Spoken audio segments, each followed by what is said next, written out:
Hey guys, welcome to Techie's Guru. Today we'll be learning how to view watched videos on Facebook, and now let's dive right in.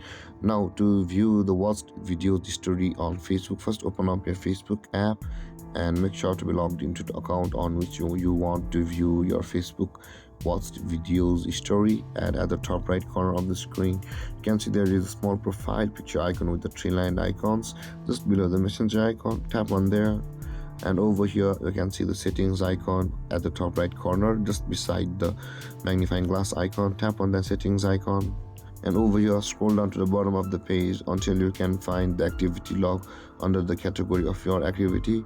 Tap on activity log and you'll be on this page where you can see all of your activities across the Facebook, and where it says guys public posts, public tags, story activity, swipe them to the left until you can find the videos watched option available for us.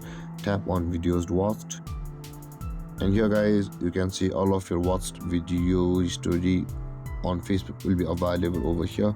You can revisit those if you want to, or if you want to clear your watched video history, you can simply clear video watch history by tapping on this button. Or if you want to delete a particular watch history, or if you want to delete a particular video watch history, tap on the three dotted icons at the side of the video or watched video, and the delete option will be available at the bottom of the list. And if you tap on delete, that video which you watched will be deleted from your history. And guys, this is how you view your watched videos history on Facebook. And if you have any confusions or questions regarding the topic, feel free to comment in the comment section below, and don't forget to like, subscribe and hit that bell icon for more videos. Thank you for watching guys. Peace.